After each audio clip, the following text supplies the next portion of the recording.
Okay, thank you very much, Pete. Like you said, I am Engineer Mone Aernyi.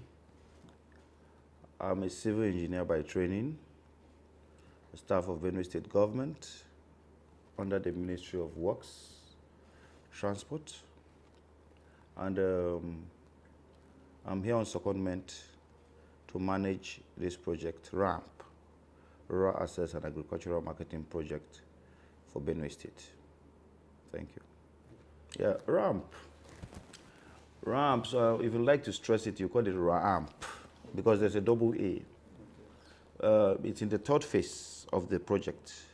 The first and second phases, the project was known as RAAMP, had only one A, and it was called Rural Access and Mobility Project. But now it is called Rural Access and Agricultural Marketing Project. The project is at the implementation phase of the Nigerian Rural Transport and Travel Policy. The project is a brainchild of the Federal Ministry of Agriculture and Rural Development. And it started in 2006. When the project eventually took off, the federal government selected 2 states as pilot states, Kaduna State and Cross River State. And the World Bank sponsored or financed the implementation of the project in Kaduna State, while the African Development Bank financed the implementation of the project in Cross River State. So the second phase of the project saw 5 states. And this time it was strictly World Bank and French Development Agency that financed the project. The project was implemented in Adamawa State, Niger State, Enugu State, Imo State, and Osun State. The project finally wound down in 2020. So now we're in the third phase of the project, and after 2 phases, the Federal Ministry of Agriculture saw that it was important to bring in agricultural marketing into the project. So that's why the nomenclature, the name of the project changed from RAAMP to RAAMP. So they now inculcated the implementation of or the component of agricultural marketing into the project. So RAAMP is basically, as the name implies, to create access in rural areas, all year-round access, all weather roads. It was realized that the bulk of Nigerians live in the rural areas, and most of them are farmers, and the weather affects their operations. You know, especially during the rainy seasons, it becomes very difficult for farmers to take their farm produce to the markets, or it becomes very difficult for people who are interested in these products or produce to go into the hinterland to buy from the farmers. So there's obstruction or free flow or free movement.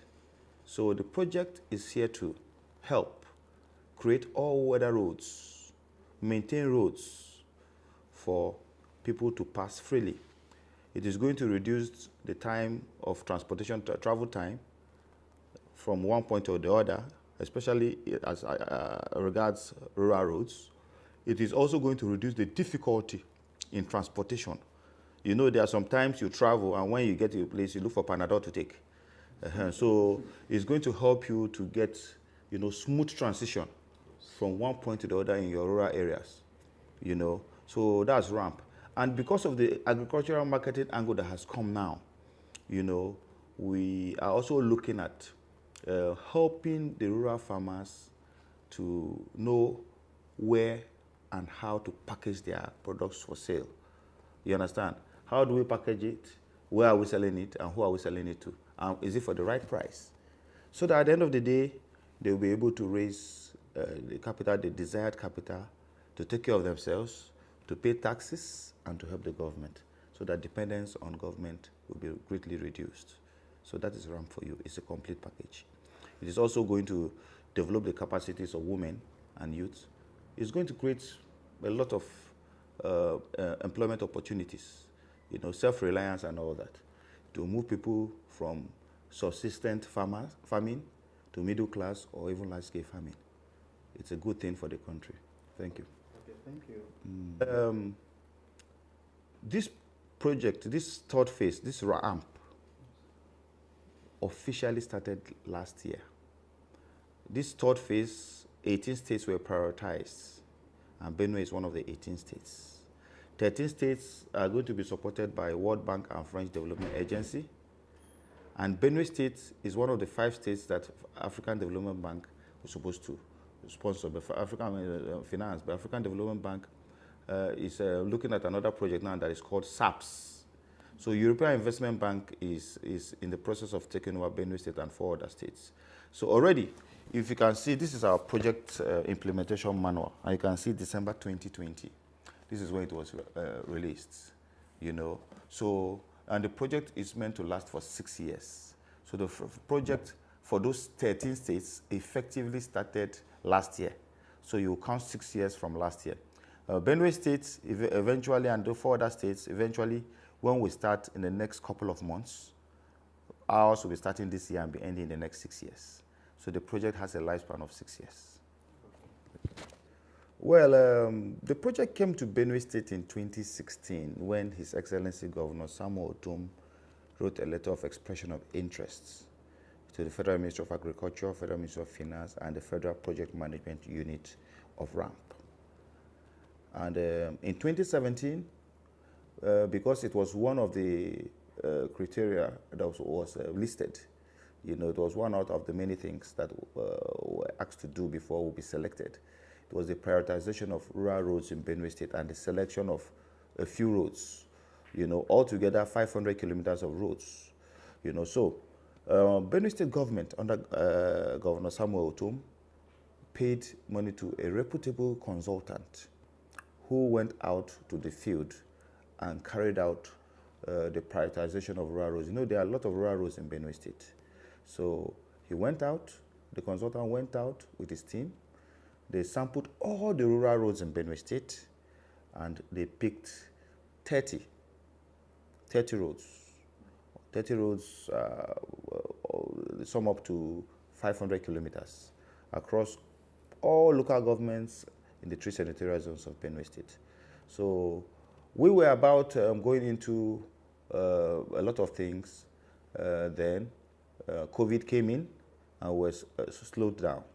So for now, we have been doing some sensitization. We are set up our office, and of course, we are also going to carry out some upgrading of a few roads under our pilot project scheme, because the State Executive Council has allowed us to carry out some pilot projects. We'll be starting that very soon, and Citizen TV is going to participate in the you know, communication of the good deeds of the project to the Benue people too. We'll be keeping you in the loop, and you will follow and know what we'll be doing. We have 5 roads that we're going to work on very soon, and one in Logo local government.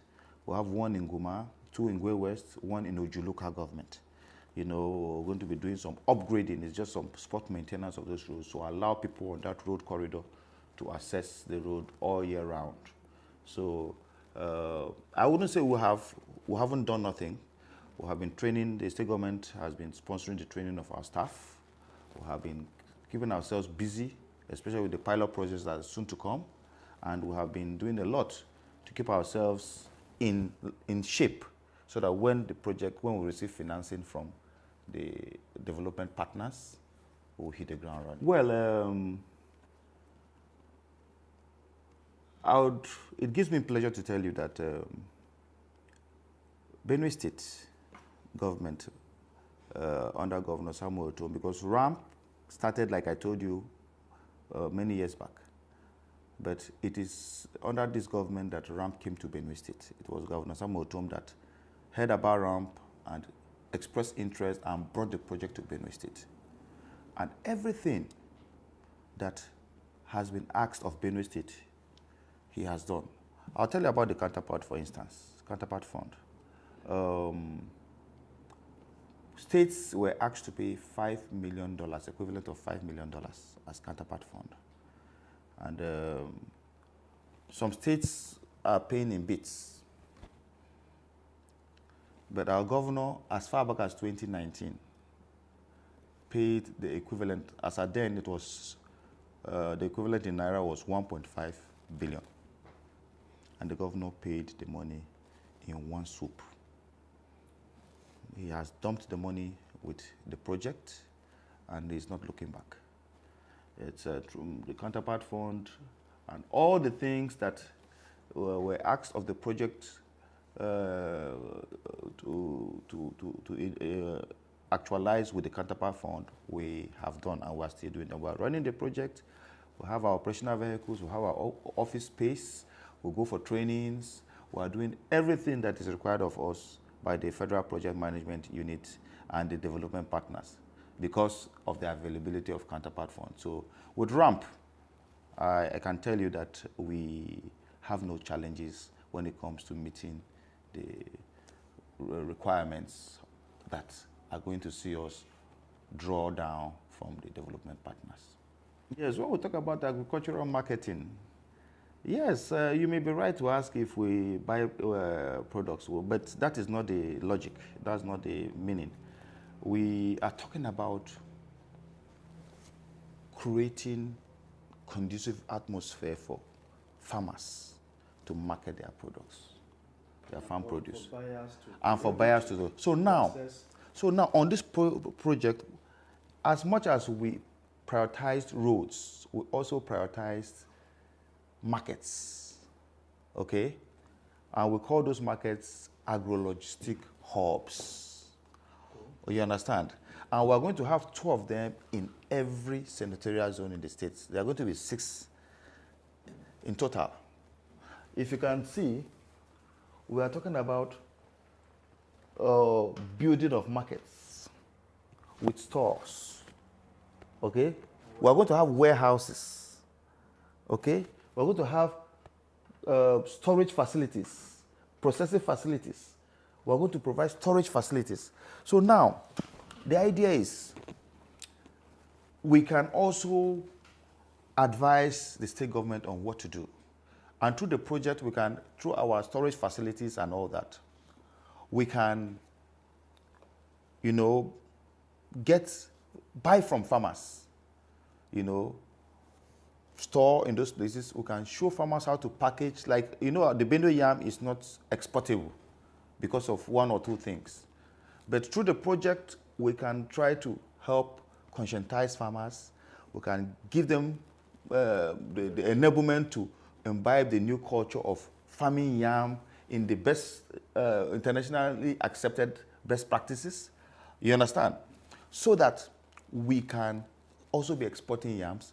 And these yams, we can even maybe package them in form of powder for pounded yam, or in form of many other, you know, finished products. You understand?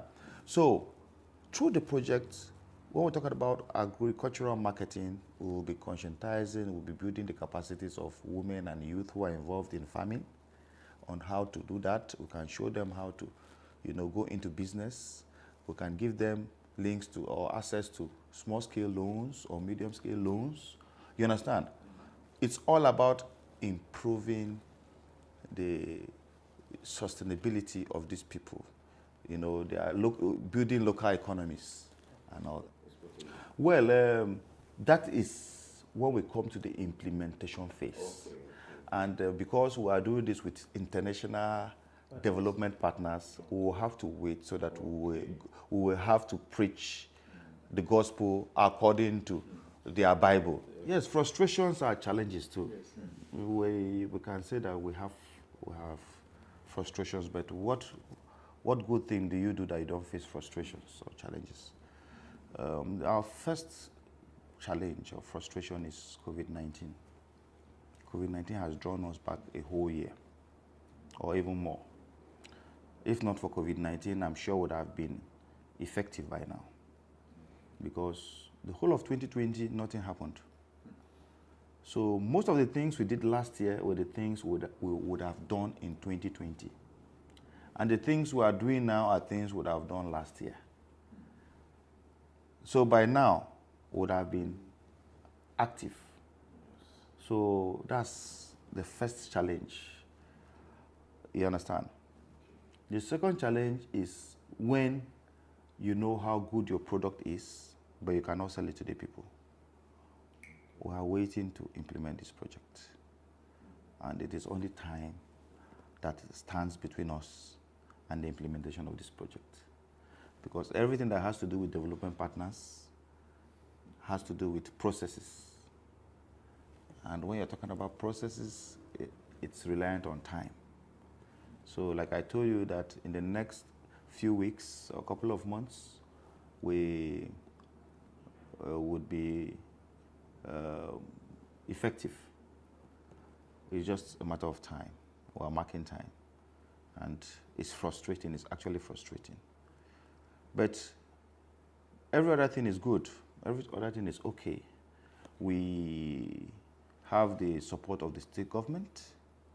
We are going to go into the implementation of our pilot project in the next few weeks, a fortnight from now. We'll have our contractors on site and all that working. And even the governor keeps asking that, why are your contractors not on site? Why are they not on site? And I keep telling him that, Your Excellency, we need to pass through protocol or through processes. You understand? We can't just jump into that. Yes, you have released the money to us, but we have to follow a due process. You know, and he keeps telling me that, well, you have to do what is right, and if you do that which is wrong, I will not give you my backing. So we are taking our time to start this, and I can assure you that in a fortnight from now, we'll be on sites. At least 5 of the sites will be on. And like I said, you'll be our partners in propagating the message. Citizen TV. Thank you so much for your time. Yeah. We appreciate having you this afternoon.